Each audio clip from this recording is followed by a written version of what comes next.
Mi hijo se casó y yo guardé silencio.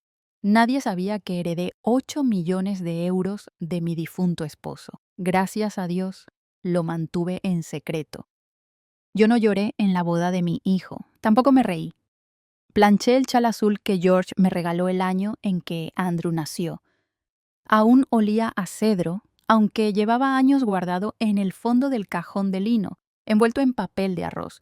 Era el único accesorio que me hacía sentir parte de algo, no de la ceremonia, sino de mi propia historia.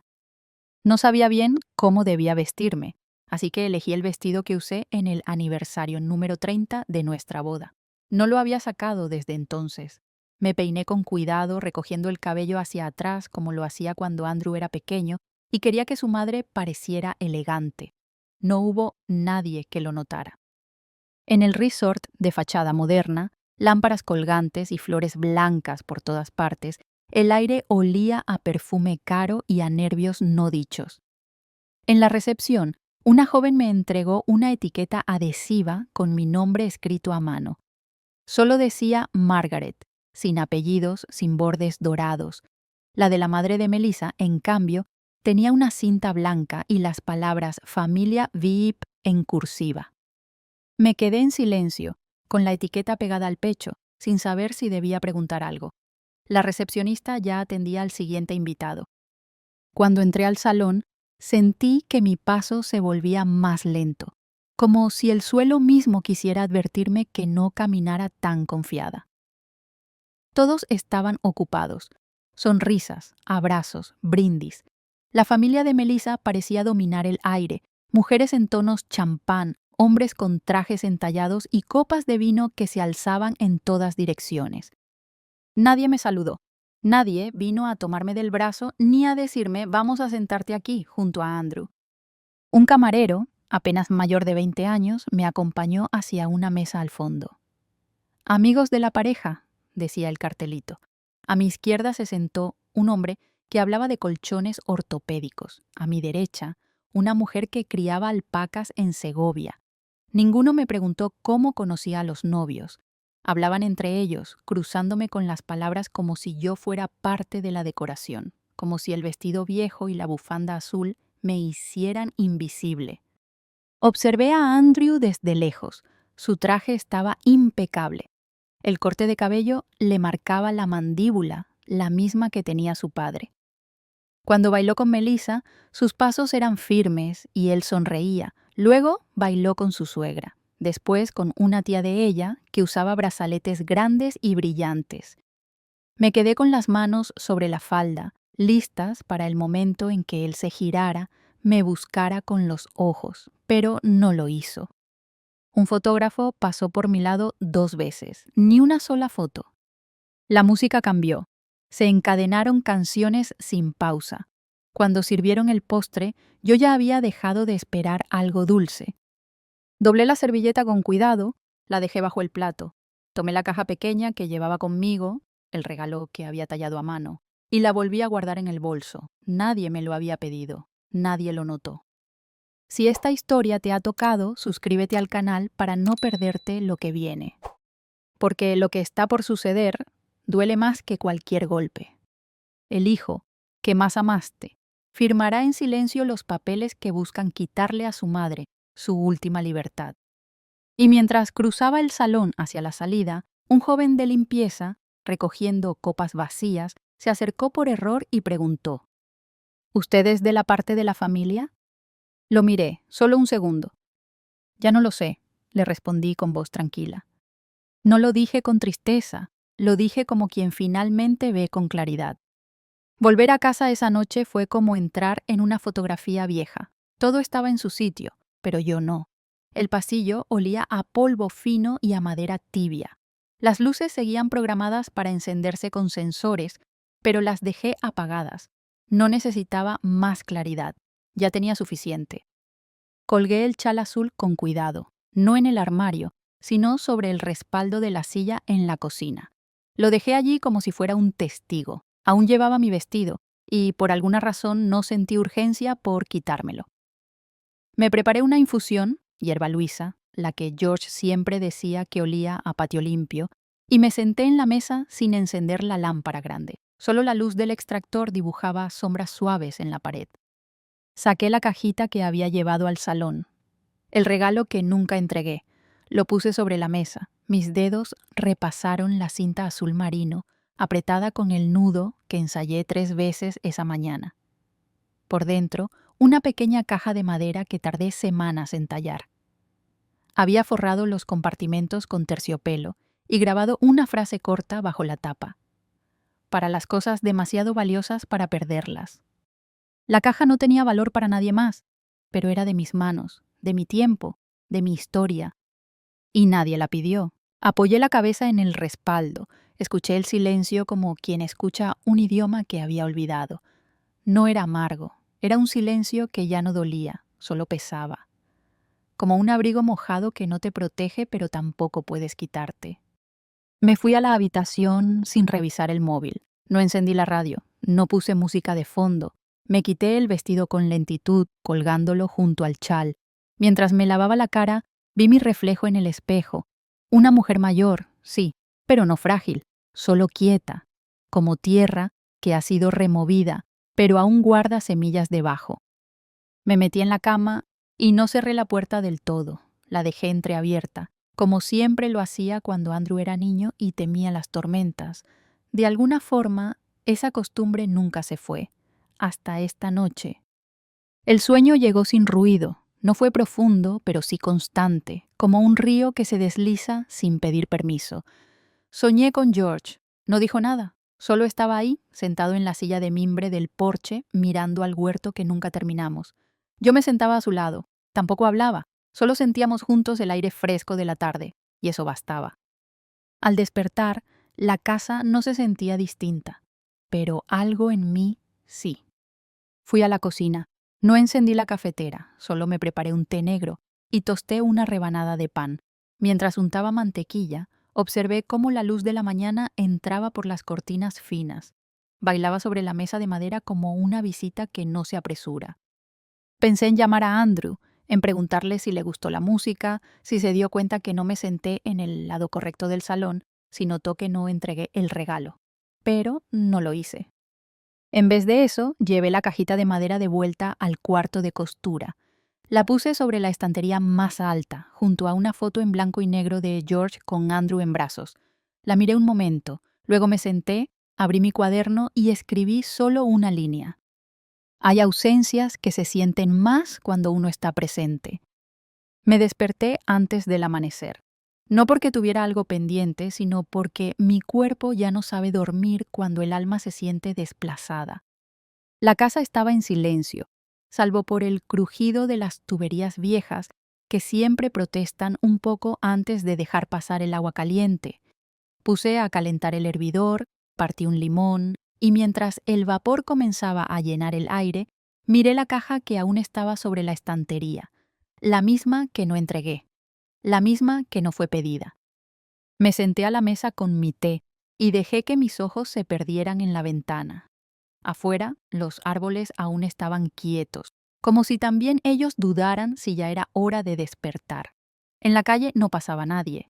La luz todavía no había pintado los bordes del día. Pensé en Andrew, en Melissa, en si habrían notado mi ausencia, en si acaso mencionaron mi nombre cuando alguien preguntó dónde estaba la madre del novio. No esperé respuesta. Terminé el té, enjuagué la taza y la dejé secando sobre el paño de lino, como hacía todos los días. Quería que todo se sintiera igual, pero no lo era. Entonces sonó el timbre. No un timbre apresurado, no uno insistente, fue uno solo, como una nota suelta en una partitura que ya no recordaba. Abrí la puerta sin quitarme el delantal. Melissa estaba ahí, con un abrigo claro y una caja de panadería envuelta en cinta fina. A su lado, un hombre que no conocía, alto, bien peinado, con un maletín delgado y una sonrisa discreta. «Buenos días, Margaret», dijo ella, como si esa visita hubiera sido acordada. «Trajimos algo dulce», añadió levantando la caja. «Pensamos que te vendría bien algo relajante». No supe si se refería a la comida o a lo que traía su acompañante. Me hice a un lado y los dejé pasar. Melissa caminó con seguridad, como si ya hubiera estado en esa casa muchas veces. El hombre asintió con cortesía, sin decir palabra. Nos sentamos en la cocina. Ella miró alrededor y elogió la luz. Dijo que esta casa tenía buena energía. Pero sus ojos se desviaban, una y otra vez, hacia la repisa donde guardo los sobres viejos, los manteles bordados y el frasco de mermelada que George había etiquetado con su letra torpe. Él puso el maletín sobre la mesa, lo abrió con gesto contenido y sacó una carpeta color crema. Melissa la tomó con ambas manos, como quien presenta un regalo de compromiso. «Es solo una formalidad», dijo en tono suave, «un poder notarial duradero. Por si alguna vez pasa algo, ya sabes, Andrew y yo pensamos que sería útil estar preparados». No respondió a ninguna pregunta que no hice. Tomé la carpeta con ambas manos. Pesaba más de lo que parecía. La abrí por la primera hoja.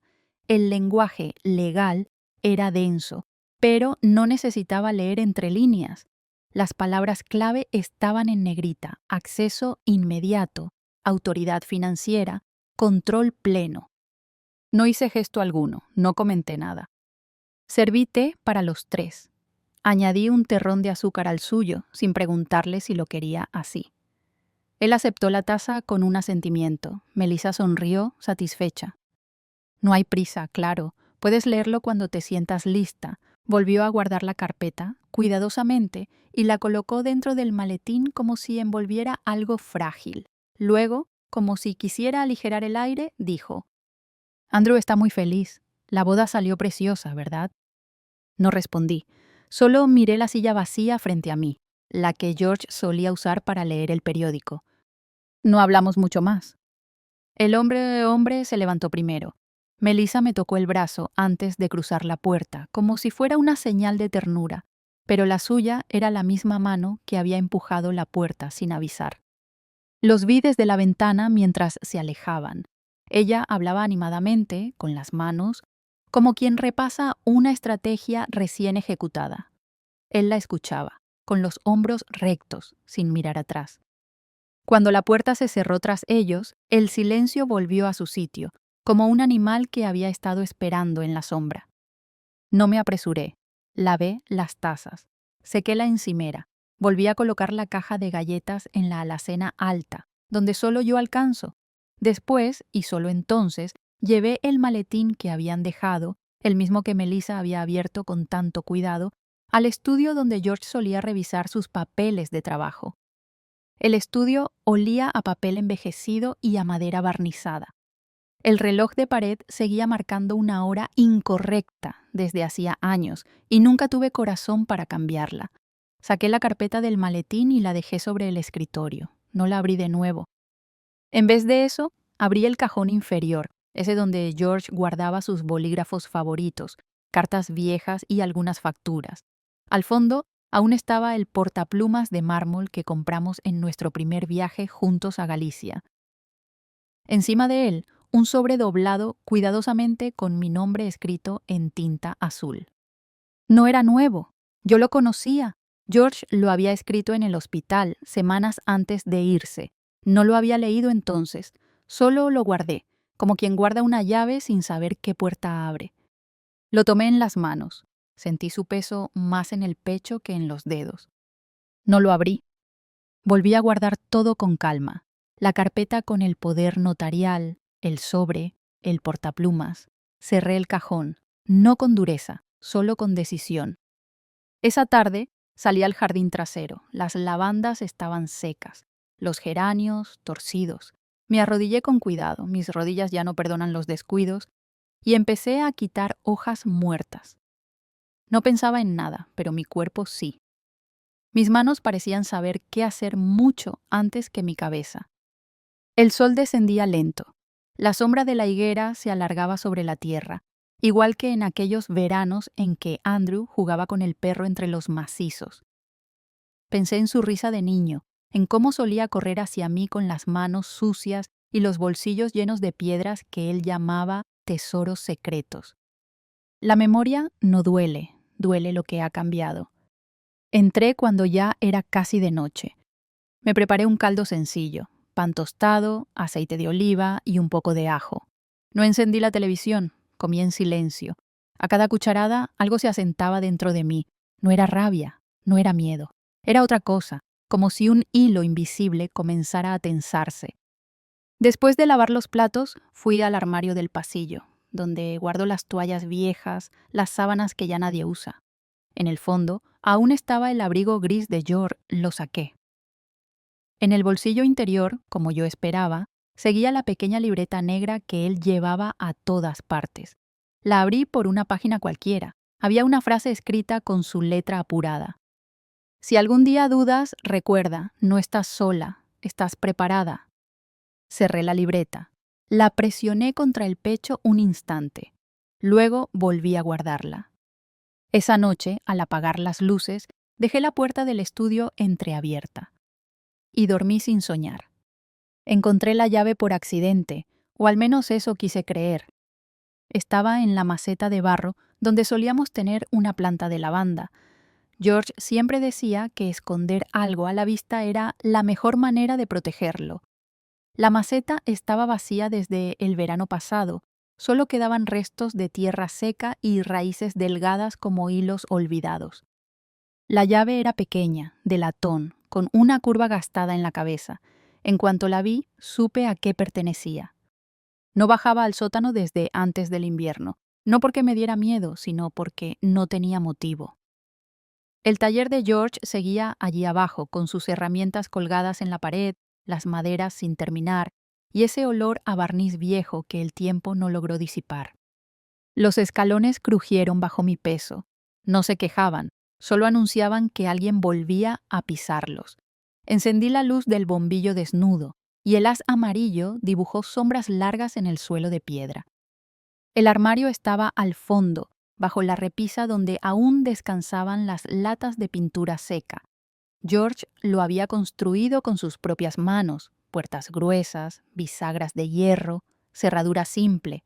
La llave encajó sin resistencia. Dentro, una caja de metal, más pequeña de lo que recordaba. La saqué con ambas manos, soplé el polvo fino que la cubría y me senté en el banco de madera para abrirla. No temblaba, no sentía miedo, solo una curiosidad antigua, como si fuera a leer un capítulo que me faltaba de nuestra historia. La tapa se abrió con un clic suave. Adentro, carpetas marcadas con etiquetas manuscritas, fondos, propiedad, privado, una libreta con tapas negras y al fondo un sobre con mi nombre, escrito con la letra firme de George. No lo abrí, aún no. Tomé la libreta primero. Las páginas estaban ordenadas por años, con números, nombres de cuentas, notas breves. George había llevado un registro que yo desconocía por completo. Había inversiones en una empresa que nunca oí nombrar, bonos en bancos fuera de Sevilla, e incluso una escritura a nombre mío de una finca en Ronda. Todo firmado, todo sellado, todo en orden. Volví a colocar cada carpeta en su sitio. Luego tomé el sobre. Mis dedos lo reconocieron antes que mis ojos.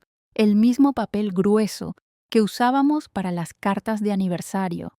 El mismo pliegue doble que George hacía cuando no quería que algo se arrugara. Desdoblé el sobre. Dentro una nota corta. Esto es tuyo, sin condición, sin permiso. No se lo digas a Andrew, no porque desconfíe, sino porque no sé en qué hombre se convertirá. Si alguna vez te piden que firmes sin pensar, recuerda, tu silencio no significa que no veas. Guardé la carta en el bolsillo de mi delantal. Me quedé allí sentada, un momento largo, sin hacer nada más que mirar la caja abierta. Afuera, la luz del mediodía se filtraba por las rendijas de la puerta del sótano. Dentro, todo seguía igual, pero yo no. Subí con la caja en brazos. No pesaba mucho, pero había algo en su forma, en su silencio metálico, que parecía ocupar más espacio del que realmente tenía. La dejé sobre la mesa del cuarto de costura. Era el único lugar donde sentía que las cosas podían quedarse quietas sin ser tocadas. La lámpara de escritorio proyectaba un círculo cálido sobre la tapa cerrada. Afuera, el viento levantaba las hojas secas del patio trasero, y el cielo tenía ese color mate de los días que no saben si llover o quedarse quietos. Puse agua a hervir, preparé un té fuerte, lo llevé conmigo, junto con mi cuaderno, no uno de recetas ni de cuentas, el otro, el que guardo en la gaveta más alta, donde anoto lo que nadie debe leer hasta que yo ya no esté. Lo abrí en una página nueva, escribí la fecha. Luego comencé a copiar con letra firme los datos que había encontrado, no por miedo, no para esconderlos, solo porque necesitaba verlos en mi propia caligrafía. Cuando terminé, cerré el cuaderno y lo até con una cinta de tela. Lo coloqué dentro del cajón de las bobinas, bajo el compartimento falso que George había construido años atrás para guardar dinero en efectivo por si acaso. Miré la caja otra vez. No quise devolverla al sótano. Ya no necesitaba esconderse. La coloqué en el armario del cuarto, entre las mantas gruesas y los álbumes viejos. Nadie revisaba allí. Me senté junto a la ventana. El té ya estaba frío, no me importó. Pensé en Melissa, en su sonrisa medida, en su mano en mi brazo, como si un toque suave pudiera disfrazar una intención. Pensé en Andrew, no en su versión adulta, sino en el niño que pedía permiso para dormir en mi cama cuando había tormenta. ¿Cuándo fue que dejó de mirar atrás? La puerta del pasillo crujió con el viento. Me levanté para cerrarla, pero antes de hacerlo, pasé por el estudio. Encendí la lámpara de pie. La luz reveló los marcos de fotos que no había mirado en meses. George en la playa, con el cabello revuelto por el viento. Andrew sobre sus hombros, y yo detrás, fuera de foco. Me senté frente al escritorio. Tomé el teléfono fijo, ese que ya casi nadie usaba. Marcaba más lento de lo que recordaba. Busqué entre las tarjetas guardadas en una cajita de madera hasta encontrar la que decía: Horacio Félix, notario. Sonó 3 veces antes de que alguien contestara. ¿Sí? ¿El licenciado Félix? Él habla. Me llamo Margaret Whitmore. Era la esposa de George. Él decía que si alguna vez yo llamaba, usted sabría por qué. Hubo un silencio, no de sorpresa, sino de reconocimiento. Sí, señora Whitmore, dijo con voz grave. Su esposo me habló de usted. Me dijo que algún día llamaría. Si lo hacía, significaba que ya estaba lista. No preguntó más, no ofreció explicaciones, solo dijo: ¿Puede venir el jueves a las 10? Sí. Colgué. Apagué la lámpara. Y en el reflejo oscuro del vidrio vi algo que no había visto en meses. No era determinación, no era rabia. Era claridad. Fui caminando. No por no tener coche, sino porque quería sentir cada paso. Salí temprano, con el cielo aún pálido y el aire frío mordiendo suave las manos. Llevaba la carpeta bajo el brazo, envuelta en la bufanda de lana que George usaba los domingos de mercado. La oficina de Horacio estaba en un barrio viejo, detrás de una ferretería y frente a una panadería con toldo a rayas. Era un garaje convertido en despacho. La pintura estaba descascarada en las esquinas, pero la cerradura era nueva y el timbre sonaba limpio. Toc toc, 2 veces. Me abrió él mismo, alto, delgado, con gafas de montura gruesa y una bufanda mal enrollada al cuello. Me reconoció sin dudar. Usted debe ser Margaret, dijo con voz grave. George tenía razón, tiene la mirada clara. No supe qué responder, solo asentí. Me hizo pasar. El lugar olía a cuero viejo y café recalentado. Había archivadores de metal por todas partes, pilas de papeles organizadas por cintas de colores, y un gato negro dormía sobre una silla en la esquina. Nos sentamos frente a frente, sin escritorio de por medio. Él colocó una libreta en su regazo, pero no la abrió. George me dejó instrucciones. Dijo que si algún día usted llamaba, yo debía ayudarla a proteger lo que es suyo, no porque desconfiara de nadie, sino porque sabía que, llegada la hora, usted no dudaría. Deslicé la carpeta hacia él, no con prisa, como quien ofrece una pieza de rompecabezas. Él la abrió, revisó los documentos uno por uno, asintió varias veces, sin hablar. Luego, sacó de una gaveta baja un juego de formularios y comenzó a escribir. Vamos a hacer esto bien, dijo. Un fideicomiso irrevocable, discreto, fuera del alcance de terceros. Todo queda a su nombre. Ninguna firma sin doble verificación médica. Y usted decide a quién se le informa y cuándo. Yo escuchaba, pero no sentía prisa. Solo una serenidad que hacía mucho no visitaba mi cuerpo. ¿Y los beneficiarios? Preguntó él sin levantar la vista. Solo yo, respondí. Y cuando ya no esté, usted sabrá a quién llamar. ¿Andrew? Negué con la cabeza, suave. No por castigo, solo porque aún no ha aprendido a mirar sin tomar medidas. Él no objetó, no preguntó más. Pasamos casi 2 horas firmando, ordenando, sellando, todo quedaba resguardado, incluso la tierra en ronda, incluso las cuentas que yo misma no sabía que existían. Cada parte de lo que George había dejado ahora estaba bajo un paraguas nuevo, uno que nadie podría abrir sin mi permiso. Antes de irme, le pregunté si conocía a alguien que pudiera actuar como ejecutora del fideicomiso. Alguien discreto, honesto. Él sonrió. Conozco a una mujer llamada Blanca. No es abogada ni contadora, pero nunca ha perdido una cita, nunca ha abierto una carta que no era suya y siempre devuelve los recipientes que le prestan. Es más de lo que puedo decir de muchos notarios. Acepté sin dudar. Salí del despacho con los papeles en el bolso y la bufanda suelta. El gato ya no estaba en la silla. El sol comenzaba a calentar los muros de la panadería. Compré un pan de nueces y me lo llevé envuelto en papel. No para celebrarlo, solo porque me lo merecía. Esa misma tarde, antes de volver a casa, caminé hasta el banco. No lo tenía planeado, pero mis pies sabían lo que hacía falta. La sucursal era pequeña, con muros de piedra blanca y un suelo que crujía al andar. Me atendió una mujer joven con uñas esmaltadas en un tono beige que parecía caro. Llevaba una chaqueta ajustada y hablaba con una cortesía automática, sin excesos. ¿En qué puedo ayudarla, señora? Quiero actualizar mis datos de acceso. También quiero desactivar todo acceso digital. Ningún movimiento debe hacerse sin mi presencia física.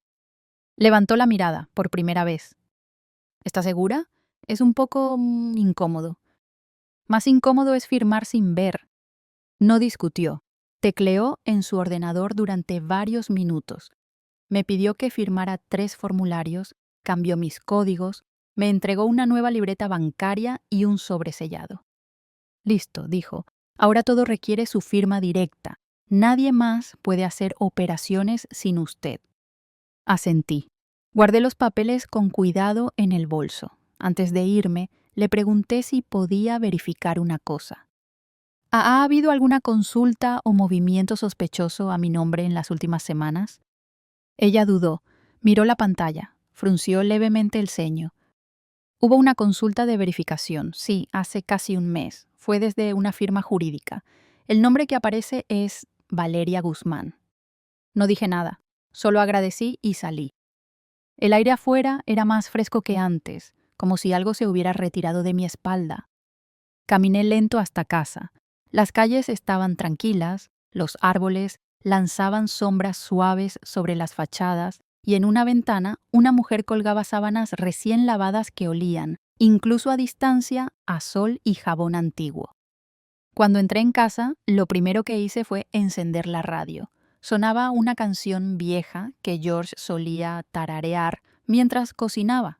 La dejé puesta, no por nostalgia, sino porque no me molestaba. Me quité los zapatos, me até el cabello y coloqué los nuevos documentos en la caja fuerte, junto a la carta de George. Luego fui a la cocina, pelé una manzana y la corté en trozos pequeños. Me la comí sin prisa, sentada en el mismo lugar donde Melissa había dejado la caja de galletas días atrás. Cada bocado sabía a algo distinto, no dulce, no ácido, solo exacto. Después preparé una sopa sencilla, barrí el pasillo y doblé la ropa seca. No hice nada extraordinario, solo recuperé el hilo de mis días. Cuando llegó la noche, no encendí la lámpara del pasillo. Me metí en la cama y dejé la ventana abierta. El viento rozaba las cortinas como un viejo amigo que no necesitaba ser invitado. Y por primera vez en meses, Dormí sin mirar el teléfono, sin cerrar la puerta, sin repasar en mi mente lo que otros esperaban de mí. Dormí como quien ya no teme que le toquen a la puerta. Dormí como quien ya sabe que esta vez nadie podrá entrar sin llamar. No recuerdo haberlo decidido. No fue una resolución ni un acto de rebeldía. Solo un día, después de barrer el pasillo y doblar los paños de cocina, tomé mi suéter gris y salí al jardín con la regadera. La tierra seguía dura en algunas partes, pero en el rincón donde solía estar la albahaca de George, las hojas silvestres habían empezado a asomar. Era temprano. El sol apenas rozaba las macetas y la casa todavía olía a pan tostado. Esa mañana preparé una compota de ciruela y la puse en frascos pequeños. No tenía a quién regalárselos, pero me tranquilizaba el gesto. Al cerrar el último frasco, pensé en Blanca. Siempre devolvía los envases limpios y nunca pedía explicaciones. Le envié un mensaje breve. Tengo algo para ti. Nada urgente. Ella apareció a las 2 horas con una bolsa de pan integral y un frasco de mermelada de naranja. Nos sentamos en la terraza sin mucho que decir. Las palabras no eran necesarias. Blanca tenía esa presencia que no pide espacio, pero lo llena todo. Vi a Juana en la biblioteca, dijo de pronto. Dijo que andabas por allá estos días. Asentí. Me gusta el silencio que tiene ese lugar. No espera que hables. Ella sonrió. Más mujeres como tú deberían ir. Están organizando algo bonito. Un jardín comunitario allá atrás del edificio. Sin muchas reglas, solo manos que sepan esperar. Me lo pensé. No dije que sí, pero esa noche saqué mis guantes de jardinería del fondo del armario. La mañana siguiente amaneció con una neblina espesa, como si el mundo dudara en empezar. Caminé hasta la biblioteca con pasos lentos, mis botas resonando en la acera húmeda. Detrás del edificio encontré a 3 mujeres ya cavando la tierra. No hablaban. Una llevaba un termo de té, otra tenía semillas envueltas en papel de estraza. Me acerqué sin anunciarme. Nadie preguntó mi nombre. Me ofrecieron una pala. No necesité más. Pasamos casi 2 horas removiendo tierra, arreglando los bordes de un cantero improvisado, decidiendo sin palabras dónde iría la albahaca, dónde los tomates. En un momento alguien comenzó a tararear una melodía antigua. Me uní sin querer. No recordaba la letra, pero el ritmo me era familiar. Cuando volví a casa, el aire en mis pulmones era más ligero. No había pasado nada extraordinario, pero algo había cambiado. Esa tarde horneé pan de romero, no porque tuviera visitas, sino porque me hacía bien el olor. Puse un poco de mantequilla buena, me senté en la cocina y leí unas páginas de un libro sin prisa. Afuera, el viento jugaba con las cortinas. Dentro, no había nada que corregir. Casi al anochecer, el teléfono vibró sobre la encimera. No contesté enseguida. El mensaje decía: solo queríamos ayudarte a asegurar el futuro de Andrew. Si algo salió mal, lamento que lo tomes así. No venía firmado, pero la cortesía helada solo podía tener un nombre: Melissa. No respondí, ni en ese momento ni después. No sentí ira, solo ese tipo de claridad que llega cuando ya no necesitas justificar tu silencio. Guardé el teléfono en el cajón, apagué la luz, y mientras subía la escalera me di cuenta de que ya no tenía miedo de lo que podían hacer, porque por fin había recordado de lo que yo era capaz. Las semanas siguientes se deslizaron como agua entre los dedos. No las contaba. Solo despertaba, hacía pan, regaba las plantas y al caer la tarde tomaba una infusión con las mujeres del jardín. No hablábamos del pasado, no lo necesitábamos. Juana empezó a traer esquejes de lavanda. Margarita llegó un día con cebollas dulces que había cultivado ella misma, y Elena, silenciosa como siempre, dejaba en el borde del bancal pequeños trozos de pan de anís envueltos en servilletas de hilo. Era su forma de decir: aquí estoy. Una mañana de jueves, mientras arrancaba malas hierbas, Blanca me habló sin mirarme. Melissa está preguntando por ti en el mercado, no con palabras directas, pero ya sabes, preguntas con dientes. Seguí quitando las raíces, las uñas llenas de tierra, no dije nada. No puede verte tranquila, eso la descoloca. Me incorporé lentamente. El sol brillaba a través de las hojas, no sentí miedo, solo una firmeza tibia en el pecho. Esa tarde, al volver a casa, encontré otro sobre bajo la puerta. Esta vez no era crema, era gris pálido, y llevaba mi nombre completo en una letra que no reconocía. Dentro, un documento de 3 páginas, acuerdo de cesión temporal de facultades. Palabras suaves, envueltas en lenguaje técnico, pero el fondo era el mismo: acceso, control, delegación. Esa noche encendí el horno, preparé una tarta de almendras y peras. Mientras horneaba, puse el sobre encima de la mesa, no para leerlo, solo para mirarlo. No pertenecía a esa casa, no pertenecía a esa mesa. Lo dejé allí, sin tocar, hasta que el aroma del horno llenó la cocina y supe que el postre estaba listo. Entonces lo doblé en 4 partes y lo metí en una caja de lata vacía donde solía guardar botones. A la mañana siguiente, cuando el sol apenas asomaba por la ventana del invernadero, llevé una bandeja con la tarta cortada en triángulos al jardín de la biblioteca. No dije que la había hecho yo, solo la dejé sobre el banco de madera, junto a una nota que decía: para quien haya tenido un día largo.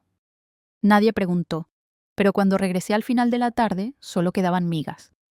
Y entendí algo simple pero hondo. No necesito defender lo que soy, solo necesito seguir siéndolo.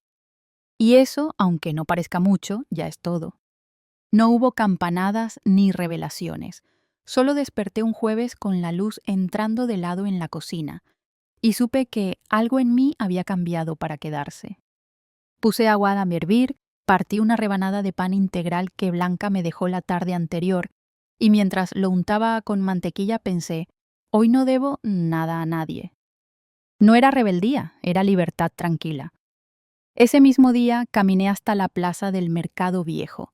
No necesitaba nada urgente, pero quise oler los tomates en su punto, las aceitunas curadas con tomillo, los quesos artesanales en la esquina donde antes iba con Elías. Saludé a 2 personas sin saber sus nombres. Una me respondió con un ademán. La otra me dijo: hace días no la veía, me alegra verla bien, señora. Volví con un ramo de lavanda en papel de estraza y un cuaderno nuevo. Sin saber por qué, sentí que necesitaba escribir, no para recordar, sino para ordenar lo que ya no dolía. En casa, limpié la encimera, abrí la ventana del cuarto de costura y me senté bajo la luz. La pluma se movió lenta al principio. Escribí sobre el jardín, sobre la tierra bajo las uñas, sobre el silencio compartido entre mujeres que ya no pretendían entenderse del todo, solo acompañarse. Escribí sobre las cosas que nadie me quitó porque nunca se vieron: mi gusto por los manteles de lino, mi necesidad de tener una taza preferida, mi certeza de que no todo lo importante se hereda en papeles. A la tarde siguiente, Juana me propuso algo que primero me pareció extraño: una mesa redonda de historias, en la biblioteca, los jueves por la tarde. Nada solemne, solo mujeres contando cosas que nunca dijeron en voz alta. La miré con sorpresa. ¿Y quién escucha? Las otras, y una misma.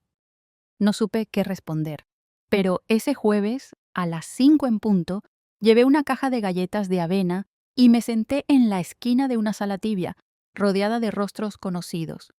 Algunas hablaban de guerras que nunca salieron en los libros, otras de cartas que nunca enviaron. Yo solo dije: una vez mi hijo se casó y yo no sabía dónde sentarme. No lloré, nadie lo hizo, pero alguien tomó mi mano sin decir nada, y ese gesto me sostuvo más que cualquier discurso. Cuando regresé a casa, la calle estaba tranquila. Encendí la luz baja de la cocina, puse a calentar sopa de lentejas y escribí una frase en la contraportada del cuaderno: lo que no se nombra, pesa. Pero lo que se nombra, se coloca, y lo que se coloca, se puede soltar. No era sabiduría, era haber vivido suficiente para entender. Esa noche, mientras me ponía crema en las manos y apagaba la radio, pensé en algo simple. Quizá la mayor herencia que podemos dejar no es lo que poseemos, sino la paz con la que aprendemos a estar solas sin sentirnos menos. Los días empezaron a parecerse entre sí, pero no de forma triste. Había algo reconfortante en saber qué venía después: la taza de té al amanecer, el paseo corto al vivero, las visitas espontáneas de Juana con pan recién horneado o de Elena con noticias del huerto. Una mañana, mientras arreglaba las jardineras del patio trasero, una joven de cabello rizado se acercó a la verja. Llevaba una libreta bajo el brazo y una expresión indecisa. ¿Usted es la señora Margaret?, preguntó con voz suave. Asentí, limpiándome las manos con el delantal. Mi abuela fue amiga de Elías, me habló de usted. Dijo que si algún día necesitaba aprender cómo sostenerse sola, debía venir aquí. No supe qué decir de inmediato, pero le abrí la puerta. Preparé té. Ella habló poco. Se llamaba Clara. Había dejado su ciudad tras un divorcio difícil. Tenía una hija de 5 años. Quería aprender a hacer pan, a cultivar hierbas, a estar sola sin sentirse incompleta. En lugar de consejos, le ofrecí una pala. Le mostré cómo preparar la tierra. Esa tarde, mientras Nina, su hija, dibujaba en el alféizar con lápices de colores, Clara me preguntó: ¿cómo se aprende a estar bien sin que otros lo aprueben? Respondí sin pensar: cuando una empieza a escucharse más a sí misma que a los demás. Desde entonces, los jueves ya no fueron solo para la biblioteca. Empezamos a reunirnos también los martes, en el patio. A veces solo éramos 2, a veces 6. Hablábamos mientras sembrábamos, leíamos en voz alta, tejíamos en silencio. Nadie pedía permiso para sentir. Una de las mujeres, Adela, dijo una vez: Esto es lo más cerca que he estado de sentirme útil desde que mis hijos se mudaron. No por lo que hacíamos, sino por la forma en que nos mirábamos, sin juicio, sin prisa. Y comprendí que el regalo más grande que podíamos darnos entre nosotras no era ayuda ni consejo. Era presencia, esa presencia silenciosa y constante que dice: no tienes que explicarte, ya te veo. Una tarde, Nina me trajo un girasol pintado con acuarela y lo dejó sobre mi mesa. En el reverso, con letras torcidas, escribía: para la abuela del jardín. Lo pegué en la puerta del armario donde guardo mis tazas favoritas. Y esa noche, mientras el viento agitaba las ramas del rosal, me senté con el cuaderno abierto y anoté: la vejez no es pérdida, es cosecha, pero solo florece donde hubo raíz. Y raíz no es lo que retiene, sino lo que sostiene. La noticia llegó un viernes, a media mañana. Una carta con membrete oficial, firmada con tinta azul. La biblioteca municipal había aprobado nuestra propuesta: un espacio estable para talleres liderados por mujeres mayores de 60 años. No grité. Solo me quedé quieta en la cocina, con la carta en la mano y el pan tostado aún caliente en el plato. Afuera, los geranios empezaban a florecer de nuevo. Esa misma tarde, llamé a Clara, Juana y Elena. Nos reunimos en el jardín, rodeadas de macetas, con las manos manchadas de tierra. Les leí la carta. Nadie aplaudió, pero una lágrima corrió por la mejilla de Adela. No porque estemos viejas, dijo, sino porque por fin creen que seguimos vivas. Nos quedamos en silencio. A veces, el reconocimiento duele más que el olvido, porque recuerda cuánto tiempo pasó sin llegar. El lunes siguiente entré a la biblioteca con un canasto lleno de telas, agujas, sobres de semillas y un cuaderno de tapas gastadas. Nina empujaba la puerta con fuerza, como si llevara al sol detrás. La sala nueva tenía sillas plegables, una mesa de madera y una pizarra aún vacía, pero también tenía luz y un tipo de silencio que no incomoda, el que escucha. Comenzamos con lectura en voz alta. Luego, escritura de memorias. Después, cocina con ingredientes que cada una recordaba de su infancia. Las mujeres llegaban tímidas, pero ninguna se iba sin haber hablado, o llorado, o reído, a veces todo junto. Un día, Una de ellas, pelo blanco, voz firme, preguntó: ¿y si invitamos a los hombres? Clara respondió sin dudar: sí, pero primero que escuchen. Y así llegaron. Uno con guitarra, otro con una receta de arroz con leche, otro con solo silencio, pero compartido con respeto. En la prensa local nos llamaron las que florecieron después de los 60, pero no nos importaba la fama, nos importaba sentir que por fin la vejez dejaba de ser algo que se esconde, se volvía lugar de siembra. Ese día Nina me preguntó: ¿ser vieja es ser feliz? Le dije que no siempre, pero que sí podía serlo si una dejaba de esperar permiso. Y escribí en la pizarra: la madurez no es un otoño, es una cosecha. El día que se cumplían 30 años de mi boda, fecha que ya nadie más recordaba, horneé un bizcocho de almendra, no para conmemorar, para agradecer. En la sala, entre tazas desiguales y migas dulces, cada mujer compartió algo pequeño: una carta que nunca envió, un pañuelo bordado hace décadas, una canción olvidada. Blanca, la ejecutora legal, se quedó en un rincón, tomando té como una más. Y allí entendí que no necesitaba más aplausos, ni disculpas, solo deseaba algo simple: ser útil, sin dar explicaciones, ser escuchada sin levantar la voz, ser quien soy sin que nadie más lo valide. Esa tarde Javier pasó a buscar a Nina, tocó el timbre, lo miré desde la ventana, estaba solo, sin pretextos, sin regalos. ¿Puedo pasar?, preguntó. Sí, respondí. Tomamos té en silencio. Me habló de su trabajo, yo del jardín. Ninguno mencionó el pasado. Antes de irse, dijo: gracias por no cerrarme la puerta. Y yo le dije: gracias por tocarla. Esa noche escribí la última frase en mi cuaderno: la paz no llega cuando se olvida todo. Llega cuando una aprende a vivir sin resentimiento. Si has llegado hasta aquí, gracias, desde lo más profundo de mi corazón. No solo por leerme, sino por haber escuchado una historia que muchas personas, tal vez tu madre, tu abuela o incluso tú misma, han sentido alguna vez en lo más hondo de su alma. Hoy entiendo que el silencio no siempre es paz. La libertad no necesita hacer ruido. Y, a veces, el mayor valor no está en lo que poseemos, sino en cómo elegimos vivir, cuando ya nadie espera nada de nosotras. Gracias por acompañarme. Si algo en esta historia te tocó, por favor, déjame un comentario. ¿Qué parte te emocionó más? ¿Qué historia te gustaría que contáramos después? Suscríbete al canal si valoras las historias contadas desde el corazón, sin escándalos, sin adornos. Hasta la próxima. Margaret. Esta es una historia ficticia que no pretende ofender ni atacar a nadie.